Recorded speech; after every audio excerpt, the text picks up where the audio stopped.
Okay, this is Ira about something she asked me while we were at a restaurant here in Ukraine for dinner.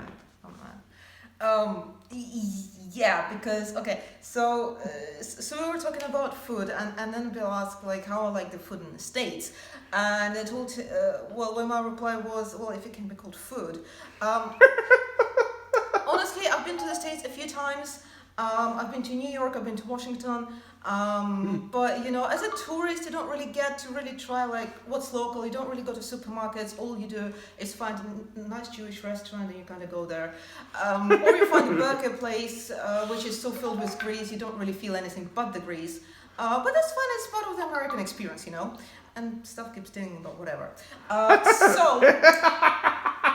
We can talk about America another time, yes. Yeah, sure. So anyway, I was in San Francisco for a month, and when I arrived there, thankfully there was a supermarket nearby.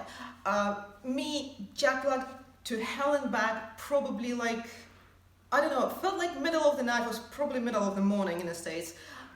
Standing there in a supermarket. Everything is big. Like, guys, why do you need portions this big? Do you just go to supermarket once a month and buy enough to feed a family of 23? Because a 2-pound bag of Skittles is not something I managed to finish with. Okay, me and my friend, we both love sweets. It took us over a month to finish one bag of Skittles. Why do you need portions this big? I mean, no wonder it's so obese. But also, where is the food? I mean, everything is very big, and then nothing tastes right.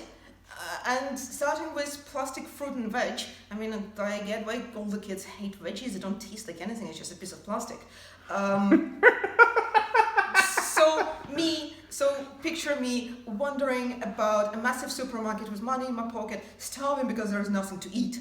I got a plate of cookies, but cookies is not food. It's just sugar and whatever else you put in your cookies. I don't know what you guys put in there. So on my way out, I noticed, oh yes, finally a small, like just a bunch of regular sandwiches. So naturally I picked the safest type of sandwich, the chicken sandwich. And like, it looks alright. And I take it and I bite into it and it's not chicken. It was overly processed something between papier-mâché something which was supposed to be dark bread. And I nearly puked then and there because that's how bad it tasted. I mean, how do you even sell this stuff? I wasn't even sure it was food. So anyway, I throw this out. I get myself some Coke to wash down the taste. Well, no wonder you guys like it so much. It washes down any sort of taste. And then I call my Canadian friend and nearly crying. I'm asking her, what is there to eat in here? Because if a chicken sandwich is not safe, then nothing is safe. I couldn't trust any piece of food I saw in that supermarket. I started cooking there. Like, guys, I never cook. I don't like cooking.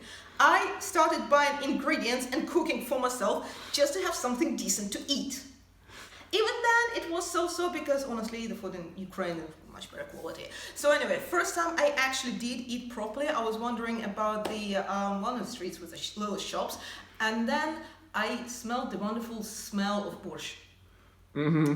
Borscht. So I follow my nose, and there is this tiny like cubicle of a Mexican restaurant. I walk in and I'm like, can I have some borscht? And they're like, what's borscht? That's soup. Like, whatever soup you're cooking, whatever I'm smelling, that's portion I want. They're like, oh, it's Mexican soup. I do not remember the name, honestly. But really, Mexican food was the first proper meal I've had in San Francisco. And when Bill talks to me about American cuisine, I'm just like, what American cuisine? It's worse than the British one. We will stop it there.